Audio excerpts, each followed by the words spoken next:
Voyager, bah, c'est déjà partir dans son esprit, déjà commencer à réfléchir, à envisager le voyage. C'est déjà, un moment assez important. Il y a toujours un petit peu de stress dans les départs parce qu'on va vers l'inconnu, on ne sait pas ce qu'on va trouver, ou éventuellement on sait où on va aller, si on connaît l'endroit où on doit aller. Mais partir, c'est déjà, dans sa tête une grande libération, c'est déjà se formater à pouvoir aller découvrir des choses nouvelles, à rencontrer des gens nouveaux, à communiquer, à parler, à s'émouvoir sur des choses architecturales, sur des choses de représentation humaine, des sourires, des paysages, le temps. Moi, ce que je cherche dans les voyages, c'est toujours en fait une sorte d'inspiration. C'est toujours selon le moment où je vis, c'est toujours un moment où on doit décider où est-ce qu'on va voyager.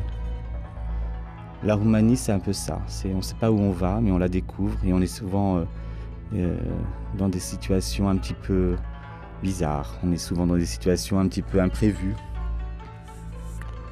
Bien sûr, le voyage, c'est quelque chose qui est forcément un moment heureux.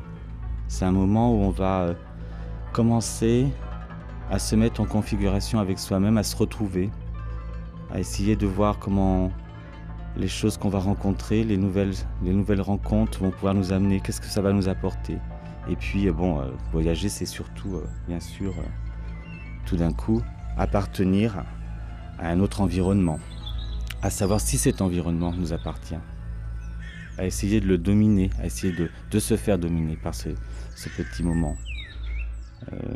Moi, mes voyages ont toujours été plus que nécessaires pour tout ce que je fais dans ma vie professionnelle.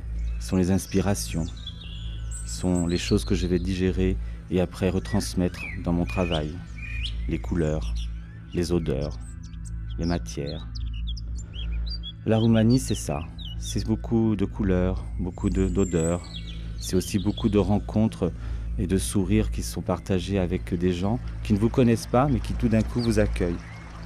Et c'est ça qui délibère les langues, qui tout d'un coup libère les langues. Les émotions, c'est toujours en Roumanie avec une très forte densité. On a toujours l'impression d'apporter quelque chose, ou au moins d'essayer. En fait, ma Roumanie à moi, elle est vraiment fondée sur les rencontres. Elle est fondée aussi sur beaucoup d'émotions. Elle est fondée aussi sur la culture qu'elle représente. La chose évidente est toujours pas forcément la plus facile. Il faut savoir se faire séduire et séduire les gens. Donc ma Roumanie à moi, elle est pleine d'émotions. Elle est pleine d'émotions dans un sens assez dramatique en même temps par les situations. Elle est forcément pleine de regards, elle est aussi pleine de choses à découvrir et en même temps à redécouvrir. Des moments qu'on ne pensait plus trouver vraiment dans le monde et tout d'un coup on s'aperçoit qu'en Roumanie, il y en a.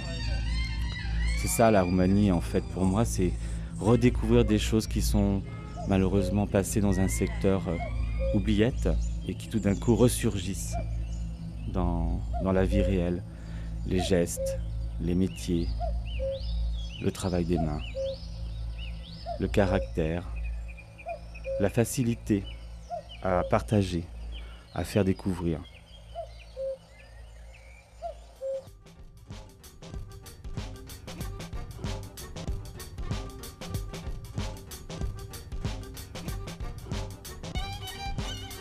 L'émotion, forcément, elle sera toujours présente parce que dès qu'on voit des choses belles, on a forcément une émotion, surtout quand elle est faite avec les mains. Ça, c'est un langage. En Roumanie, c'est le langage des mains qui est le plus beau. C'est le langage qu'on voit le plus souvent dès qu'on sort de la capitale, de Bucarest. On part dans des paysages complètement bruts, sauvages, qui n'ont pas été touchés à travers le temps. C'est pour ça que la Roumanie a ce côté particulier de pouvoir vous faire tout de suite voyager et de tout de suite vous faire oublier qu'on est dans des structures de ville urbaine. Le fait de croiser les charrettes à cheval sur les routes, de voir les paysans travailler dans les champs, de voir ces femmes, toujours le sourire, à présenter les choses difficiles de la vie. Les enfants, l'amour des enfants.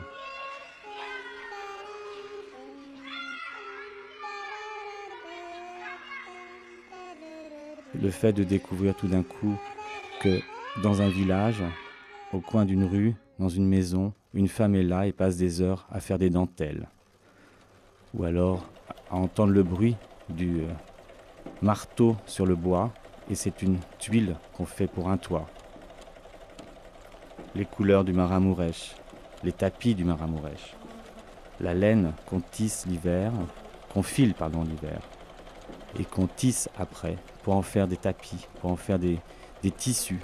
Le rasboy, le métier à tisser, toujours en fonction. La préparation de Pâques, là où toutes les personnes vont pour vendre leurs produits. C'est des découvertes assez impressionnantes. Donc j'ai voulu en fait raconter ça, ces 4 ans, ces 4 années vraiment de rencontres, d'avoir vraiment l'envie de pouvoir montrer que la Roumanie appartient à un patrimoine absolument extraordinaire en termes culturels, tout ce savoir-faire. Ça m'a beaucoup rappelé toutes ces années où je travaillais pour Jean-Paul Gaultier, où on faisait des recherches, on recherchait toujours l'exception, la manière de pouvoir toujours montrer le plus beau, la manière de se valoriser soi-même par son travail, en travaillant avec les mains. Les matériaux, le verre, le bois, la céramique, la laine, les perles, tout ça constitue des patrimoines de différentes régions de Roumanie. C'est pour ça que la Roumanie est très riche. Elle offre tellement de diversité, de variété, de choses absolument fantastiques. La bucovine, le mouton retourné, les broderies sur mouton retourné, le Maramuresh, le bruit du rasboy, le métier à tisser, l'agilité à filer la laine, le fait d'en faire des fils et faire croiser ces fils pour devenir un tissu, pour devenir tout d'un coup un tapis. La teinture, l'essence naturelle, la végétation, mélangée tout d'un coup au textile.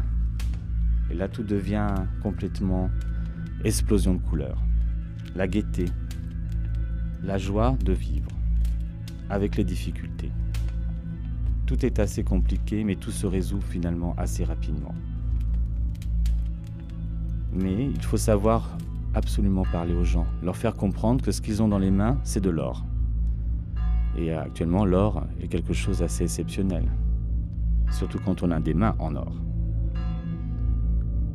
Les volumes, les formes, tout ça s'associe, on est dans des paysages, on est dans des représentations architecturales, tout ça s'inspire toujours du même motif, on retrouve souvent, toujours dans les sculptures en bois, différents caractères, différentes formes, différents travails, mais toujours qui sont sur la même symbolique.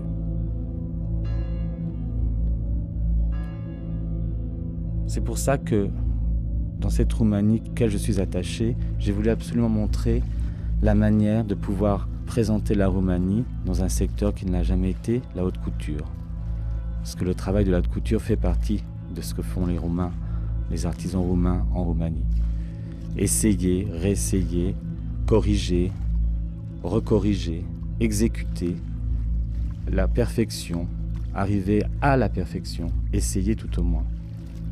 Le détail qui tout d'un coup devient un défaut et le défaut une qualité.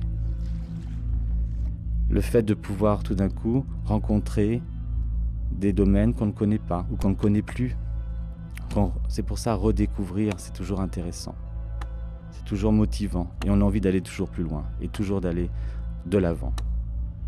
Donc c'est mon travail, c'est ce que j'ai voulu donner. C'est exactement ça. C'est vouloir utiliser ce patrimoine très riche qui malheureusement n'est pas tellement utilisé et tout d'un coup le sublimer.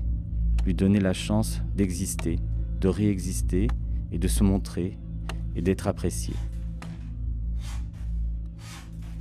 C'est aussi un message, c'est aussi un moyen de communiquer, de montrer que la culture roumaine est très riche. En France, nous avons beaucoup plus de difficultés maintenant à trouver des mains. En Roumanie, il y en a plein. Et elles ne demandent qu'à parler, qu'à exécuter, qu'à faire des choses, qu'à se donner la possibilité d'être représenté à sa juste valeur.